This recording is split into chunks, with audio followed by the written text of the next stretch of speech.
Perkenalkan, saya Arko Alfator Tumanggor, peserta Latsar CPNS Kabupaten Papak Barat tahun 2021, Angkatan 45, Kelompok 2. Dalam video ini, saya akan menjelaskan mind mapping dari etika publik.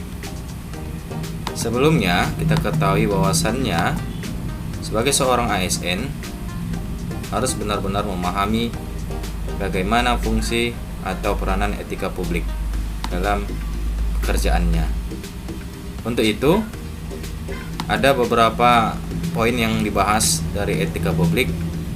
Yang pertama adalah pengertian dari etika itu sendiri adalah perlindungan hak-hak individu, sistem penilaian perilaku, cara mengambil keputusan untuk membedakan hal-hal baik dan buruk dan apa yang harus dilakukan, kemudian keyakinan untuk menentukan perbuatan yang pantas. Sedangkan etika publik adalah refleksi tentang sadar atau norma yang menentukan baik, buruk, benar, salah, perilaku, tindakan, dan keputusan untuk mengarahkan kebijakan publik dalam rangka menjalankan tanggung jawab sebagai pelayan publik. Dalam kontekstualitas etika dibagi dua. Yang pertama, sumber etika, yaitu adalah filsafat, tradisi, dan agama. Kemudian penerapan etika yaitu di politik, sosial, seni, hukum, ekonomi, profesi, dan administrasi. Selanjutnya, 3 fokus etika publik yaitu pelayanan publik yang berkualitas dan relevan. Kemudian sisi dimensi reflektif, modalitas atau jembatan antara norma, moral, dan tindakan. Mengapa diperlukan etika? Jadi ada alasan diperlukannya etika, yaitu adalah berkaitan dengan perilaku manusia, prinsip yang kokoh, dinamika, dan nilai. Selanjutnya ada kode etik. Ya, sebagai pelayan publik ada kode etiknya.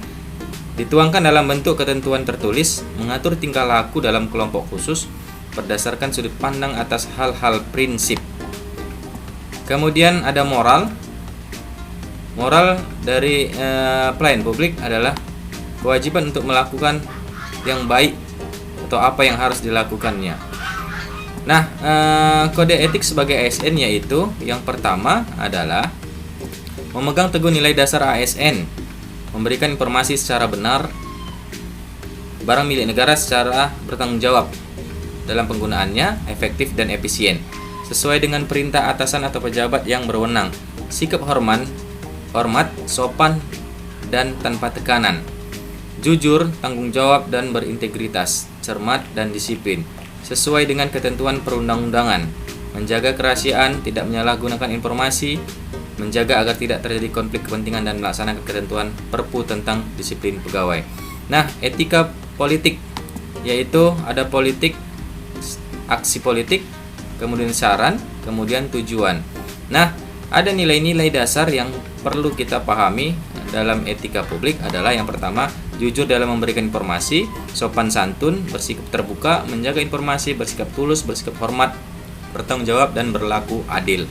Nah, tuntutan kompetensi etika publik adalah kompetensi kepemimpinan, teknis, dan etika. Dan terakhir adalah dimensi etika publik, yaitu modalitas, tujuan, dan tindakan. Sekian mengenai pemaparan etika publik.